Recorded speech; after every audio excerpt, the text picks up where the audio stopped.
Welcome to our next in the series conversation with resilient leaders. You may ask why resilient? Why do we focus so much on resilience? From our point of view, resilience is what makes us successful and happy in our professional and personal lives. The good thing is that resilience is something that can be developed. That is why we decided to have these conversations with resilient leaders who, in spite of the tough periods in their lives, managed not only overcome the difficulties, but become even more successful and happy. These conversations can be very enlightening and can help us all see the brighter side of life. We all go through difficult periods and tough periods in our lives. And the main thing is to learn to believe in ourselves and move forward. I like very much the words of Eleanor Brown, an American novelist, editor, teacher, and speaker. A comeback is a setback that did its homework, learned the lesson, and moved forward. Avvartes can help you to develop your resilience not only through these conversations. We also offer R4G Resilience for Growth program. We have very good feedback from the participants of the program, and today we want to offer you an interview with one of the last year participants of the program, Wong. May has a very diverse career, moving from event management to people development and leadership consultancy and organization development. She's also a working mommy, successfully combining her professional and personal lives. Cecilia Rodriguez, our partner in Argentina, Buenos Aires, will host the conversation. Cecilia has rich HR experience in multinational companies, as well as leading her own consultancy firm focused on change management and transformation processes. And from my point of view, she as well is a role model of a resilient leader. So please meet Cecilia and May. Oh, thank you, Elena, and welcome to everyone. I want to introduce May a little bit more. We focus on her personal characteristics. May is very passionate about meeting people from all walks of life and having a human connection with them, hearing their stories, views, and learning about different values and beliefs, backgrounds, and how it shapes who they are. This is May. So we met each other a year and a half ago, thanks to the Resilience for Growth program, as she has been part of the first cohort in Singapore. And since then, we have been in a very close connection. I want to invite you, May, to make some personal connections with your childhood and your leadership experiences when you were a child. So let's start. Which are the events and experiences you enjoyed and learned from that moment in life? Sure, thank you. So it's truly an honor to be with you ladies and truly an honor to have this conversation with you. As mentioned, I'm very passionate about diversity and different cultures because I was born in Singapore and raised on island Kauai in Hawaii. And I would say that time when I was in Hawaii was the time that really shaped my life. So it was my formative years. It was my junior high and high school, if you consider it secondary and JC years. And I think that's kind of the first experience I can look back on childhood leadership. The reason why my family relocated there was that my dad was in charge of a leadership organization. He was the VP of training, training vice president for a Christian leadership organization. And at that age of 11, I was exposed to leaders all around the world. We had participants from all continents in the world that came to the training center And basically, when training was on, I had dinners with hundreds of leaders globally. So when I was 11, I remember being in the space of all these secular leaders. They could be political leaders, they could be lay leaders, leaders in their own communities, asking me questions when I was 11, 12, 13 years old. And I remember very clearly not to have the fear of talking to these people. These people are 30, 40 years older than me, but my dinners were with them. And I'm very thankful that my parents gave me that exposure, because first thing that I learned was not to have fear to speak to people of all different backgrounds, age, religion, like they were just from everywhere. So it was really the first real experience of being in a space of so many leaders and not being fearful to ask questions or tell them about who I am and what I enjoy. They asked me about school. So that was kind of the first real experience I had to be in the presence of all these leaders and not to be shy and not to be worried about different opinions and ask a lot of questions, because they asked me a lot of questions. So I think at that time, that first exposure made me quite outgoing. And then during that time in Hawaii also, I was working part-time. So in America, at 16, you can work. So I worked at Taco Bell, and all my friends worked at fast food restaurants. And I remember my first achievement at work was actually to become the training manager. So I remember my GM gave me the opportunity to actually train others with regards to, the food preparation and stuff like that. So I remember that very clearly, that honor and that responsibility at a young age. Wow. Wow. And May, what can you tell us about your own resilience journey? Please. Sure. So I think resilience meant a lot for me. Before I joined R4G last year, I was at a stage of transition. And I already was with my previous job for 7 years. My daughter was basically, when I started a job, she was just born. I joined the company, my daughter was maybe 7, 8 months old. And that was like a new job, new industry in training consulting. I had no experience, and I was a working mom, and I had a less than 1-year-old baby. And I did that for 7 years. And last year I was going, what is my bigger purpose? Where do I want to go? And it was very scary in a mid-career to actually transit. So resilience actually was a very close topic to my heart, because I felt that if I could have done that then, to be brave again, to do it again. And by no accident, I jumped into a new industry again. And I'm in, technology sales, and, it is still business development, still what I enjoy doing, but it's that whole journey of not being afraid to step out and try something different. It's that whole journey of so many times of not knowing, but trying. And sometimes doesn't look like the way you want it to look like, in parenthood as well as in work. You have this, and when you start a new job, you have excitement, you have all these things, but sometimes it doesn't end up like that. And resilience for me, eventually came to the point, going through that program last year and going through the journey, was it's okay to be not okay. So firstly, there are a lot of changes in life, and knowing there always changes, they always say, right, change is the only constant.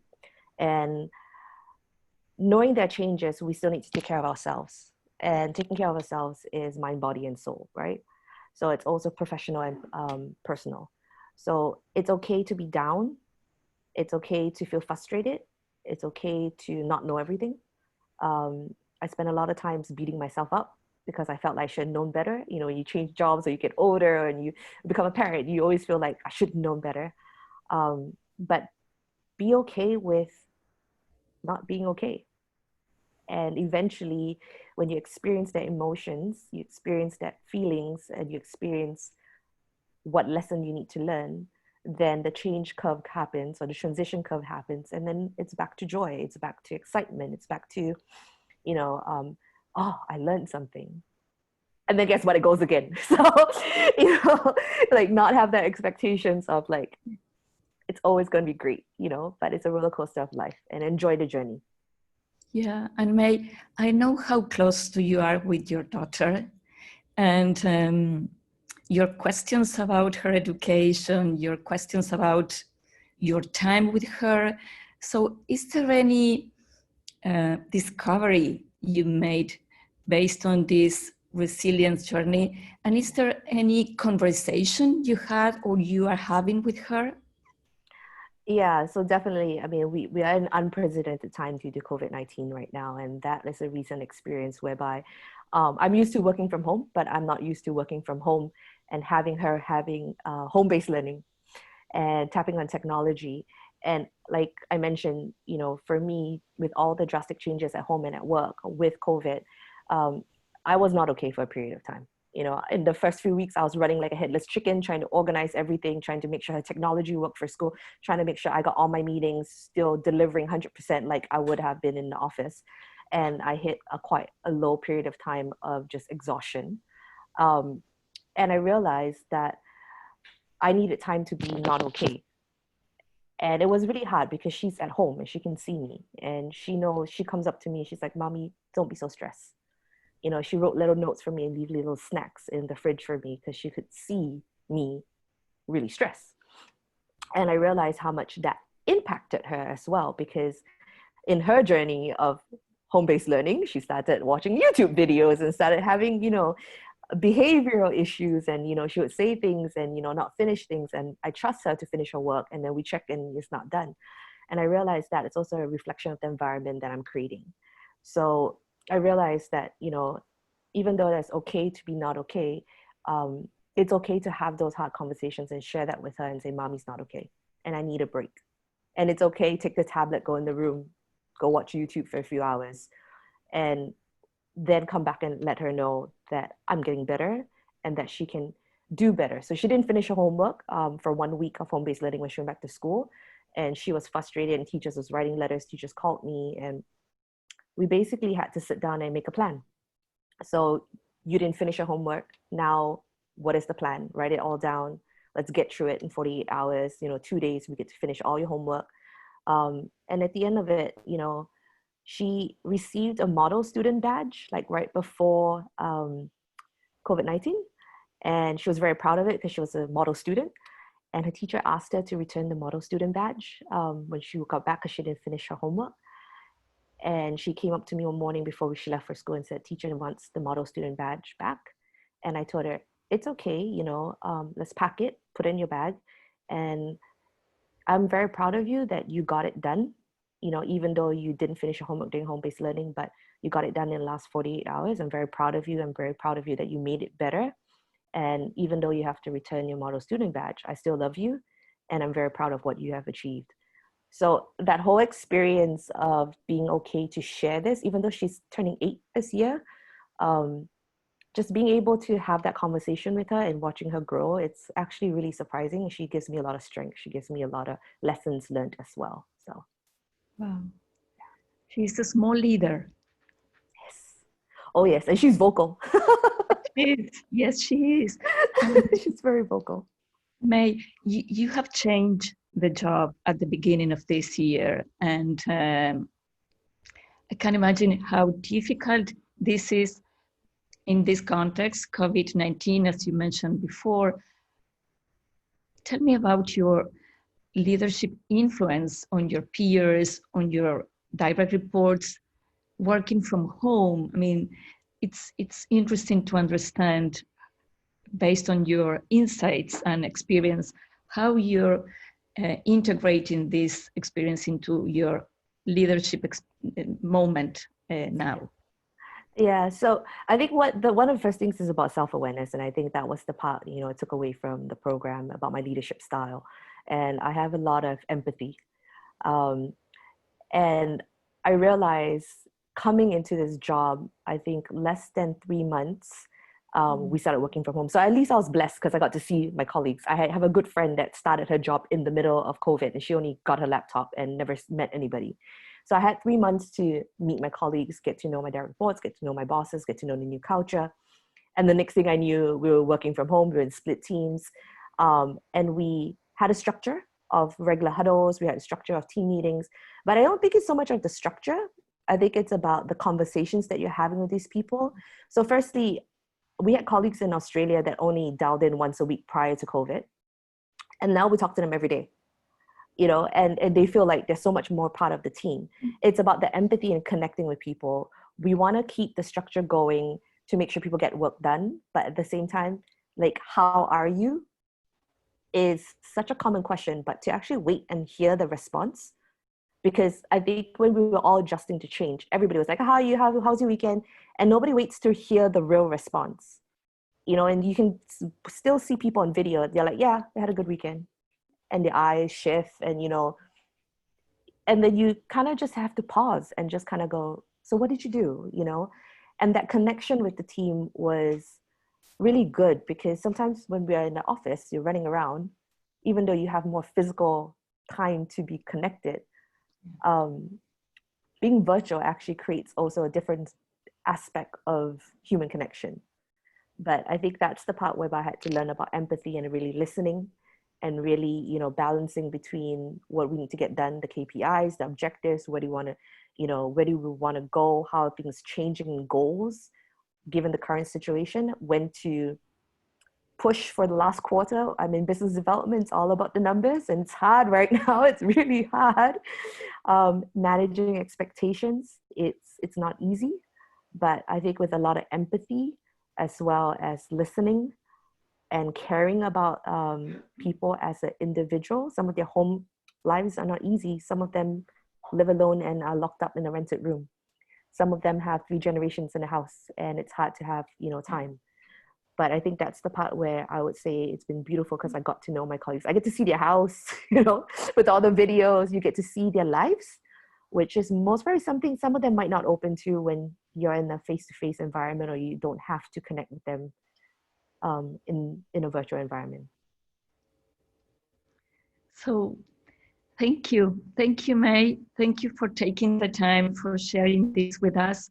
I mean, I would love to give you my hug from Argentina to Singapore. Yes. It has been a pleasure, and thank you. Thank you again for staying with us. Resilient leader. Thank you. Thank you for this opportunity. It's really been a blessing. Yes. Thank you very much, Ceci and May, for this very interesting conversation, for sharing your insights at the importance of resilience. And actually how it was formed for you, May, just from your childhood. And actually I was very fascinated by your words, saying that the program helped you to understand that, okay, it's okay to be not okay. That's really something that we forget very, very often. And thanks a lot for sharing your story about your daughter. I think it can be very helpful for many mothers, giving them an example of how to cope with these kind of situations. So thanks a lot. Thanks to Ceci and May for this conversation. And we are planning to have more conversations with resilient leaders. Not to miss our future conversations, please subscribe to our channel, and do not forget to click on the bell icon so that you can get the notifications of our next videos. We would be grateful if you share it, press like it, or write your feedback in the comments. You may also send your questions to the email address that you can now see on your screen. And we will be really grateful to you if you come back and see our future conversations with resilient leaders. Thank you and goodbye.